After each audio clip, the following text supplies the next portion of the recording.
And here I am with Marianne Heredge. I've known Marianne for many years now. She has a unique background, a sort of self-deprecating person, in my view.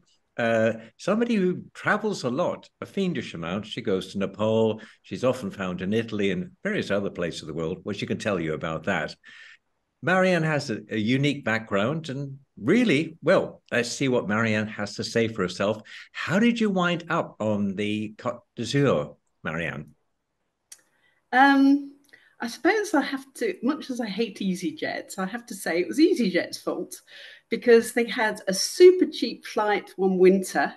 So I thought, okay, I'll go for the weekend. And as soon as I touched down in Nice, I thought, uh, this is the place that I think eventually I want to retire, I want to live. So, and for me, it's quite easy because, or it's always been quite easy because I have a French mother. And back in the 1980s, I actually applied for my French passport. So there was always, I think, right back from when I was in my 20s, this idea that eventually I wanted to move to France. But you're in finance in London, I seem to recall. That's right. Well, I came up through graduating in history from Manchester University, thinking stupidly that I was going to be a history teacher. After a year, deciding no, not for me. So somehow by accident, I slipped into sort of more of a management consulting role. And Oh, that, although I started in a local authority, actually, I fairly quickly ended up working for UBS. Again, totally by accident. I didn't even know who I was applying for when I applied for the job. And eventually transferred into compliance. So it was back in the 90s when Britain was still perhaps one of the forefront of taking care over money laundering. We can't say that that's the case now. And I worked for a number of banks, but got fairly disillusioned with that work. So I thought, oh, well, I'll travel and decide what I'm going to do. wonderful. So yeah, and then, well, again, it was all. I think for me, a lot of things happened by accident because I started Like it. because I started in India and where I'd been before, and I thought, and it was at the time, it was 2005, and it was when Nepal was suffering quite a serious civil disturbance, Maoist insurgency. So all the Indian newspapers were basically saying, don't go to Nepal, it's too dangerous. And I think the British Embassy were also discouraging people from going there for their holidays. And a lot of people that I was meeting in India were asking me about Nepal because they wanted to go there. And they were going there and they were emailing me and saying, oh, thank you very much for your recommendations. So then I decided, oh, well, to hell with it. I'll go and spend a month to learn some Nepali because someone had put me in touch with a school in Sikkim, which, although it's part of India, the people there, a lot of them speak Nepali. And I thought it would be handy to have just a few phrases to rub together to go there and volunteer for a while. Oh, And throw us a somehow, phrase. We must hear a phrase in Nepalese or Nepali. Yeah, go on. Say good well, I morning. mean, uh, Marianne Ho is fairly obviously, my name is Marianne. Uh-huh. And then the most important phrase, of course, is boklagyo, which is basically, I'm hungry. And that is the phrase that all Nepalis use all the time. So I ended up there for a month, and I met somebody who was working for Operation Rally, who said that there was an organisation looking for volunteers who could teach English for a few weeks to village women in Helambu, which is not that far from Kathmandu, in order to help them speak English to trekkers coming through the village. So I went up there for 3 weeks, and obviously teaching a couple of hours of English each day uh, wasn't enough to keep me busy. So I found myself actually covering for a school teacher who was absent in the local secondary school. What I didn't realise was that it was a school that was supported by Doug Scott's charity that works in Nepal. And after I finished the 3-week volunteer position, the head teacher of the school suggested to me to apply to Doug Scott because they were actually looking for somebody that could manage the charity in Kathmandu.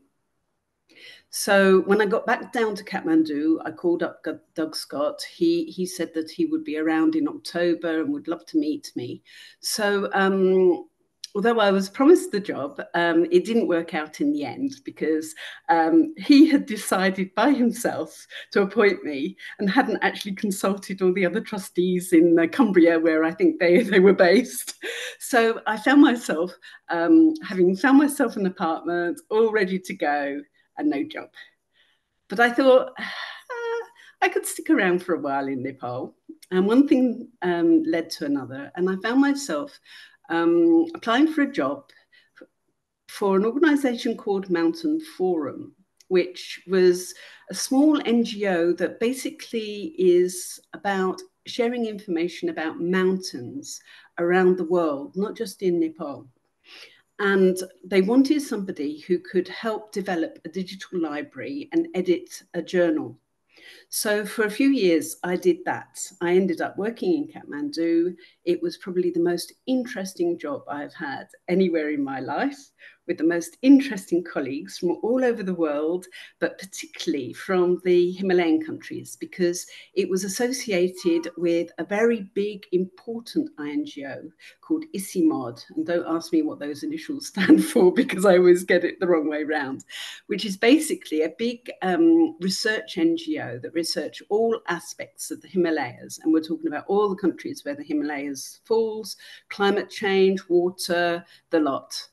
And so you can imagine the amount of amazing information I learned there. And if anyone says that climate change isn't happening, I say go to Nepal and you can see it is happening. Seriously, you know, it's really obvious there. Is it beneficial to them or not? I mean, the warming of the climate, can they farm more or does it give them other problems?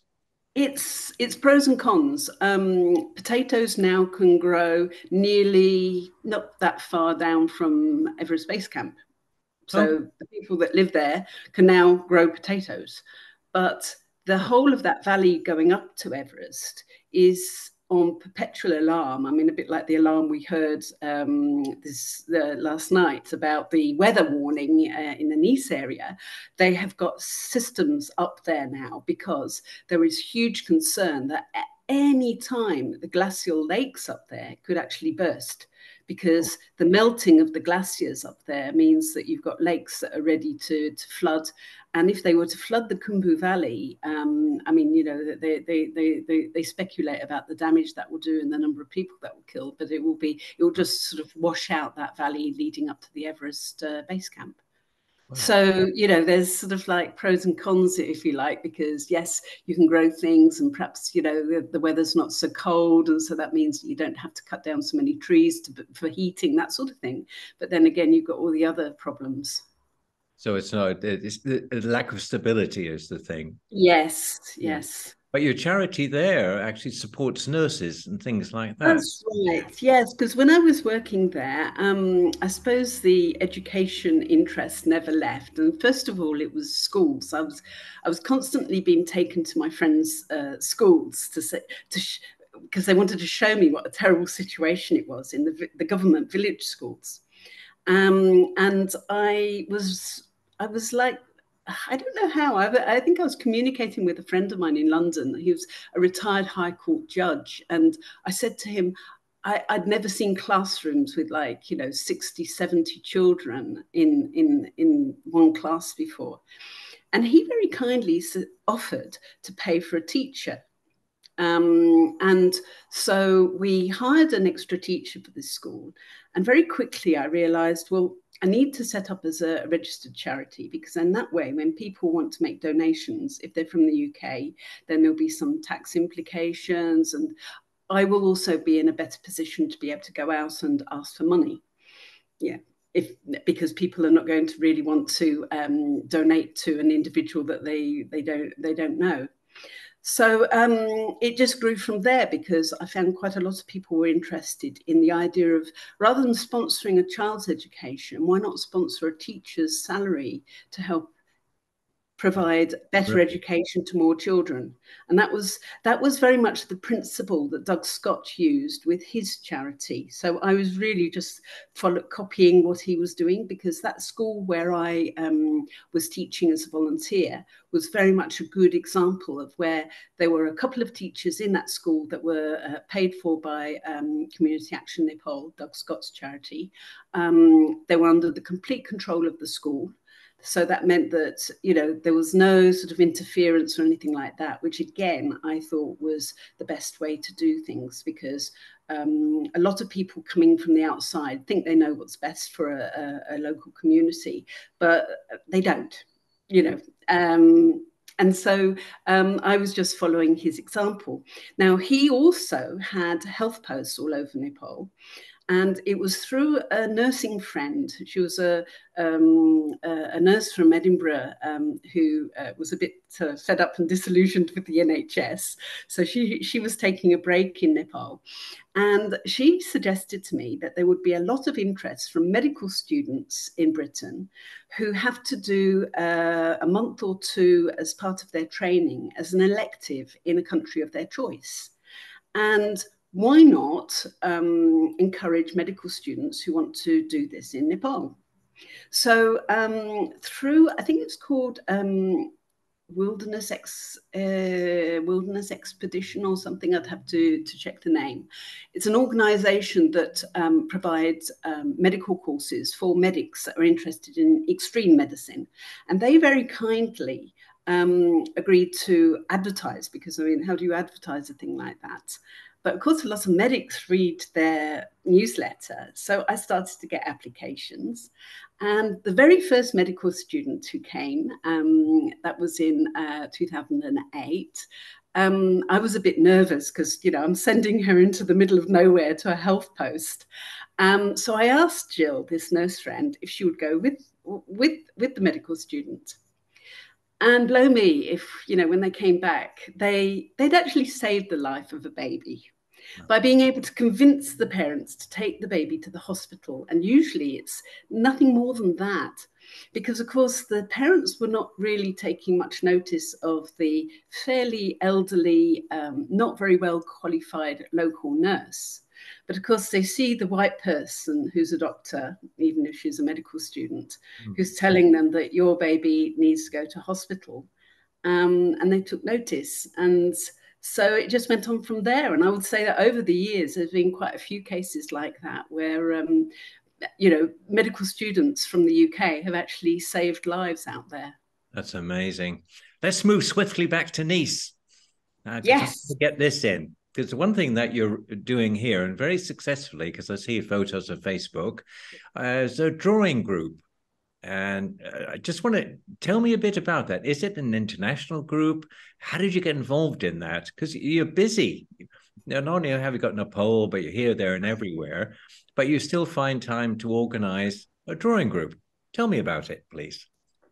Yes, urban sketches. I mean, it's worldwide, like you say. And I think it was coming back from one of my travels in Eastern Europe, and I was coming overland, and I stopped off in Genoa, which is a city that I love to bits. And there was an exhibition in the the Ducal Palace of these amateur sketches. And it turned out they were sketches that the Liguria Urban Sketching Group had painted. So when I expressed interest, the girl who was looking after the exhibition, she said, "Oh, if you come back next weekend, we've got a couple of artists coming to do workshops." So there's in fact a Portuguese artist called Pedro Loureiro, who is quite famous, and he was coming to give a workshop on sketching people. And there was me thinking, I don't think I've done any sketching more or less since I left school at 6, or rather, I finished my O level at school. So when I went and I did my first attempts, I thought, my God, 6-year-old could do better than this, you know. But everyone was so encouraging and so nice that I thought this was so much fun.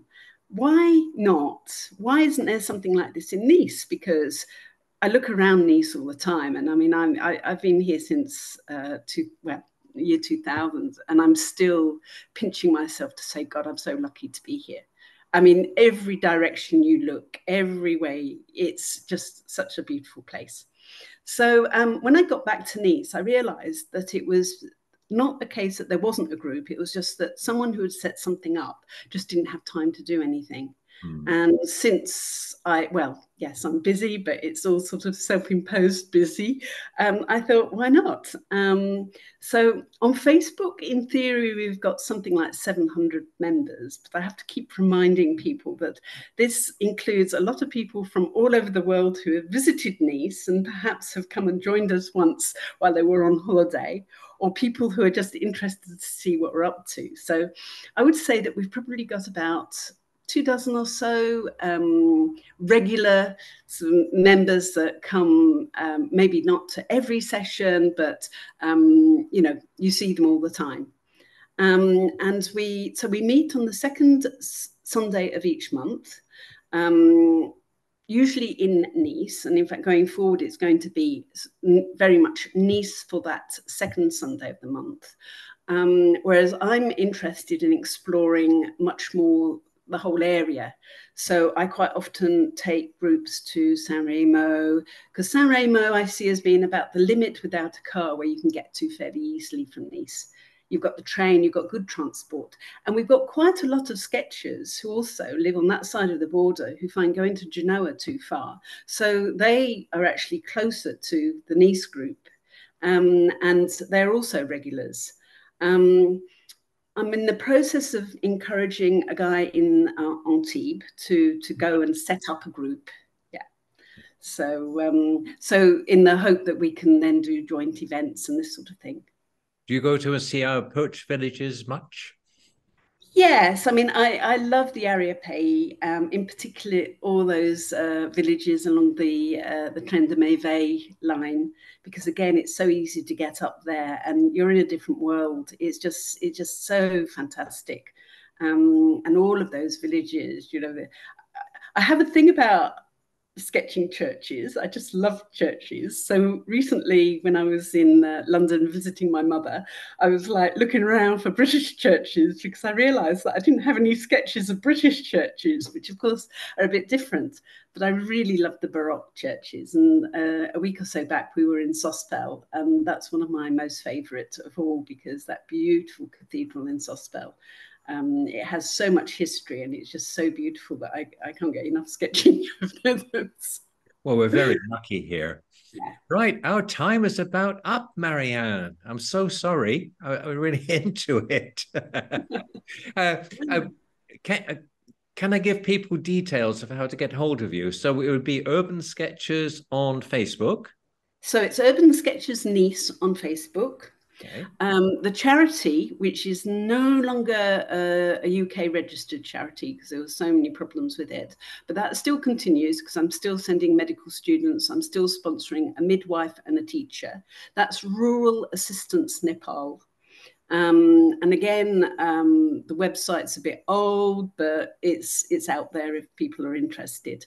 And certainly, if anyone's interested in going trekking or exploring in Nepal, I was there basically for 10 years, and I did a lot of work that was concerning tourism.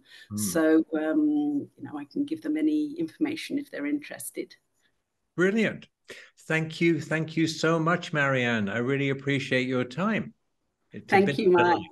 delight. Okay, then.